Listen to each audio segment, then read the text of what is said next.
जब हम दुखी होते हैं या हमारा खराब समय चल रहा होता है, जब हमारा आर्थिक या शारीरिक नुकसान होता है, तब हम अपने विश्वास को कैसे प्रभु पे बनाए रखें और मन को स्थिर आपने रखें? किसी के साथ गलत आचरण किया और हमारे यहाँ का कानून आपको बंदी बना के दंड दे रहा है, तो उसमें भगवान का क्या दोष है? हमने कर्म किया, उसका भोग भोग रहे हैं।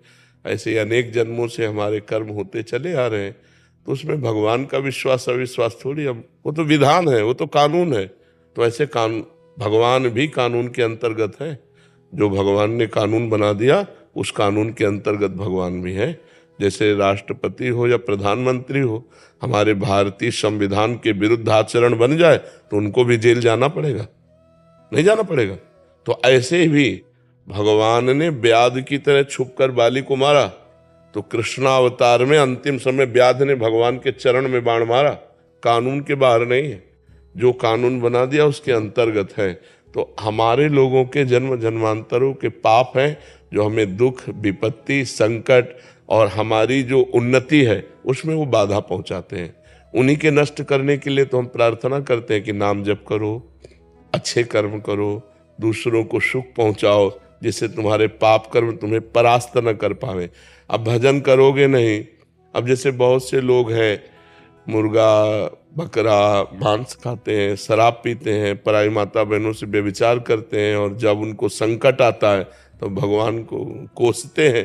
तो इससे भगवान क्या करें? आप हमें बताओ।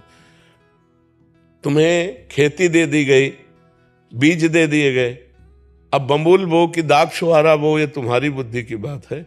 अब बो बम्बुल और चाहो दाग छुहारा, तो ऐसा तो नहीं हो सकता।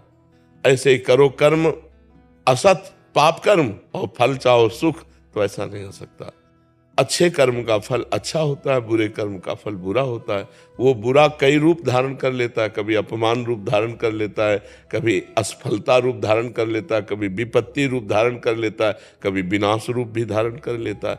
उसी से बचने के लिए हम कहते हैं नाम जप करो, भगवान की आराधना करो। तो जैसे मुकदमे में हम हार गए और हमको फांसी की सजा मिली, अब कोई उपाय नहीं कि आपको फांसी से बचाया जा सके, तो एक उपाय है, राष्ट्रपति से क्षमा याचना।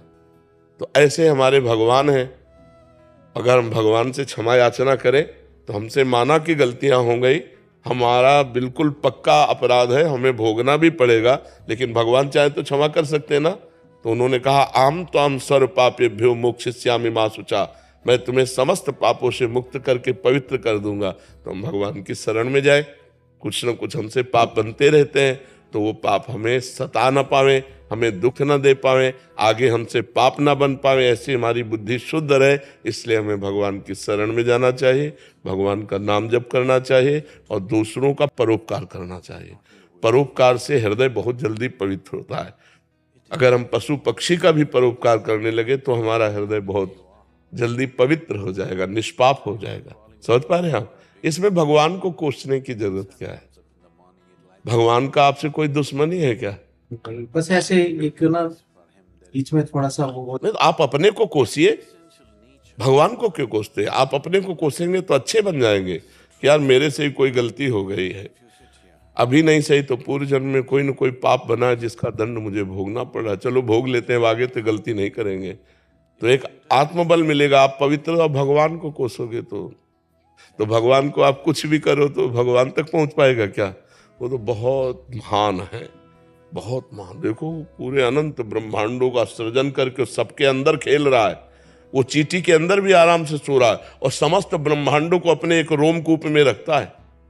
इतना महान है, महतो महियान, कि अनंत ब्रह्मांडों को एक रोमकूप में रखता है, और इतना छोटा है अणुअणियान कि वो चींटी के भी हृदय में आराम से शयन कर रहा है।